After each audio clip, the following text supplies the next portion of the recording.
ആയിക്കോട്ടെ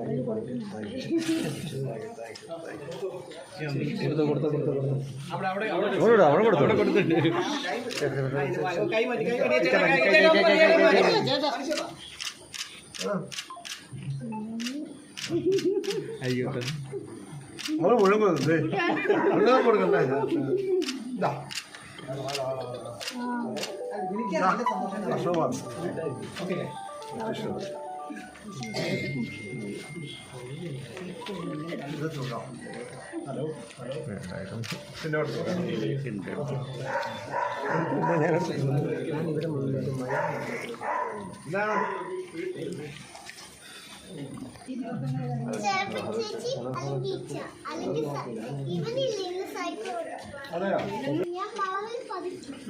പഠിപ്പിക്കുക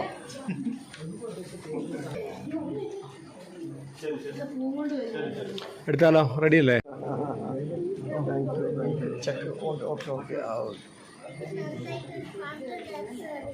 ഇതിനൊരു സമയമുണ്ടല്ലോ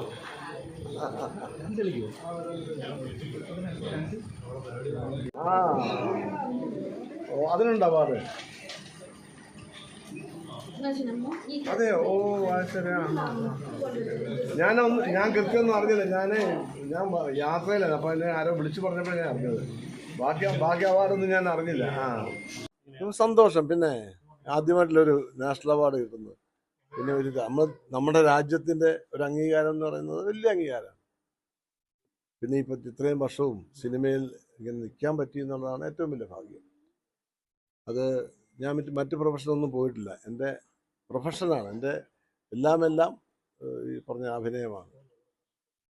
ഈ പറഞ്ഞ ഞാൻ കുട്ടിക്കാലം മുതൽ അഭിനയിക്കാൻ തുടങ്ങിയ നാടകത്തിൽ അപ്പം നാടകത്തിൽ അഭിനയിച്ചു അങ്ങനെ കോളേജ് കഴിഞ്ഞപ്പോൾ മുതൽ പ്രൊഫഷണലായിട്ട് ആക്ടറായി നാടകത്തിൽ പിന്നിപ്പം സിനിമയിൽ വന്നിട്ട് ഇപ്പോൾ ഒരു 42 വർഷമായി സിനിമ മാത്രം നാടകവും സിനിമയൊക്കെ നോക്കുകയാണെങ്കിൽ ഒരു 53-54 വർഷമായി പ്രൊഫഷനായിട്ട് അതിനു മുമ്പ് അഭിനയിക്കുമായിരുന്നു അതിനെല്ലാം കൂടെ കിട്ടിയൊരു അംഗീകാരം വലിയ സന്തോഷം എവിടെ ഒരിക്കലും നമ്മൾ പ്രതീക്ഷിക്കുന്നതല്ലല്ലോ ജീവിതത്തിൽ സംഭവിക്കുന്നത് ഒന്നും ഒരിടത്തുമല്ല അങ്ങനെ പ്രതീക്ഷിച്ചിട്ടില്ല പണ്ട് ഇതല്ല പണ്ട് സ്റ്റേറ്റ് അവാർഡൊക്കെ പ്രതീക്ഷിക്കുന്നത് ചെല്ലിനെ വിളിച്ചു പറഞ്ഞു അവാർഡ് ഉണ്ടെന്നൊക്കെ അന്നേരം ഒന്നും കിട്ടിയിട്ടില്ല അതൊന്നും അങ്ങനെ പല സന്ദർഭം ഉണ്ടായിട്ടുണ്ട് അല്ല അപ്പം പിന്നെ നമുക്കൊരു തോന്നുന്നു ഇപ്പൊ 43 വർഷമായില്ലേ അപ്പൊ അതൊരു കാര്യമില്ല എന്നെ എപ്പോഴും നയിക്കുന്നത് പ്രേക്ഷകന്റെ ഇഷ്ടമാണ് പ്രേക്ഷകന്റെ ഇഷ്ടം വെച്ചാൽ അവരുടെ ഇഷ്ടത്തിന്റെ പ്രതിഫലനമാണ് ശരിക്കും ഞാൻ പിന്നെ പുതിയ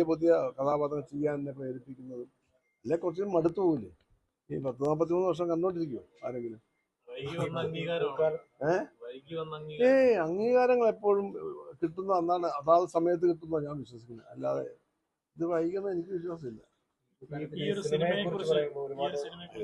ഒന്നാമത്തെ കാര്യം ഇങ്ങനെ കഥാപാത്രം എനിക്ക് അഭിനയിക്കാൻ അവസരം ഉണ്ടായി എന്നുള്ളതാണ് അതിന്റെ ഡയറക്ടർ ഗണേഷ് രാജ് അതിന്റെ സ്ക്രിപ്റ്റും ഗണേശൻ തന്നെയാണ് പിന്നെ അതിന്റെ പ്രൊഡ്യൂസേഴ്സ് വിനോദ് ഷൊർണൂർ തോമസ് തിരുവല്ല ഇവർ രണ്ടുപേരെ പ്രൊഡ്യൂസ് ചെയ്തിരുന്നു പിന്നെ ക്യാമറാമാൻ ഇതിനൊക്കെ ഉപരിയായിട്ട് മേക്കപ്പ് മാൻ റോണക്സ് ആണ് അദ്ദേഹം ഒരു 3-3.5 മണിക്കൂർ മിനിമം വേണം ആദ്യമൊക്കെ 4 മണിക്കൂറായിരുന്നു ഈ 4 മണിക്കൂർ ഞാനിങ്ങനെ ഇരുന്ന് കൊടുക്കും ഇതൊക്കെ വെച്ച് പിടിപ്പിച്ച് ഓരോന്നും ഇങ്ങനെ ഓരോ പീസായിട്ട് അങ്ങനെയൊക്കെ ചെയ്ത് അങ്ങനെ എൻ്റെ കൂടെ എപ്പോഴും എന്നെ ഇങ്ങനെ നമുക്ക് പല ഇറിറ്റേഷനൊക്കെ ഉണ്ടാകും എന്നാലും നമ്മൾ ആ ഒരു ക്രൂ ഉണ്ടല്ലോ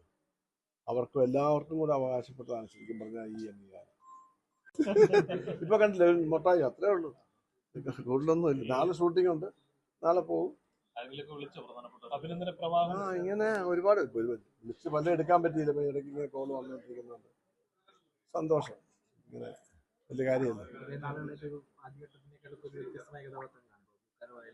അല്ലല്ല ഞാൻ 30-35 വർഷം മുമ്പല്ലേ ചേറാടിക്കറിയാന്ന് പറഞ്ഞു അന്ന് ഇതിനേക്കാളും ചെറുപ്പമല്ലേ അത്രയും വ്യത്യസ്തമായ കഥാപാത്രം ചെയ്തു അതിനുശേഷം ദേശാടനം ചെയ്തു പിന്നെ രഞ്ജിപ്പണിക്കരുടെ തന്നെ എത്രയോ വ്യത്യസ്തമായ രഞ്ജിപ്പണിക്കർ ഷാജി കൈലാസിന്റെ ജോഷിയുടെ ഒക്കെ പടങ്ങൾ ഞാൻ എത്ര വ്യത്യസ്തമായ കഥാപാത്രം ചെയ്തു രൗദ്രത്തിൽ അപ്പിച്ചായി പിന്നെ ജോഷിയുടെ പടം അത് ഒരുപാട് പടങ്ങൾ ജോഷിയുടെ പടങ്ങൾ ദേശാടനം പ്രതീക്ഷിച്ചിട്ടില്ല ഞാൻ പറഞ്ഞു അങ്ങനെയൊന്നും പ്രതീക്ഷിക്കാൻ പറ്റുന്നതല്ലോ അവാർഡൊന്നും അതൊരു കമ്മിറ്റി ഒരു 5-10 പേര് കൂടി കമ്മിറ്റി തീരുമാനിക്കുന്നതല്ലേ നമ്മൾ ഏറ്റവും എന്നെ സന്തോഷിപ്പിക്കുന്ന വെച്ചാൽ നമ്മൾ അഭിനയിച്ചൊരു പടം ഓടുക എന്നുള്ളതാണ്. ഏറ്റവും കൂടുതൽ പ്രേക്ഷകൻ കാണുക എന്നുള്ളതാണ്. എന്നെ ഏറ്റവും നിരാശപ്പെടുത്തിയ സിനിമ ലീല എന്ന സിനിമ. എനിക്ക് ഏറ്റവും ഇഷ്ടപ്പെട്ട കഥാപാത്രങ്ങളൊന്നാണ് ലീലയിലെ പിള്ളേച്ചൻ. കണ്ടില്ല, കണ്ടു കാണില്ല. എനിക്ക് വളരെ ഇഷ്ടപ്പെട്ട കഥാപാത്രം. പക്ഷെ ആ സിനിമ ഓടിയില്ല. അപ്പോൾ അതൊരു വിഷമം തോന്നി. അത് ശരിക്കും പറഞ്ഞാൽ അതാണ് ഏറ്റവും ഒരു എനിക്ക് തോന്നിയ ദുഃഖം എന്നൊക്കെ പറഞ്ഞാൽ, ആ കഥാപാത്രം എനിക്ക് കൈവിട്ട് പോയില്ല, ചെയ്തു കഴിഞ്ഞല്ലോ. അപ്പോൾ അത് അംഗീകരിക്കപ്പെട്ടില്ല. അല്ല, അംഗീകരണം അവാർഡല്ല ഞാൻ പറഞ്ഞത്, പ്രേക്ഷകൻ കണ്ടില്ല.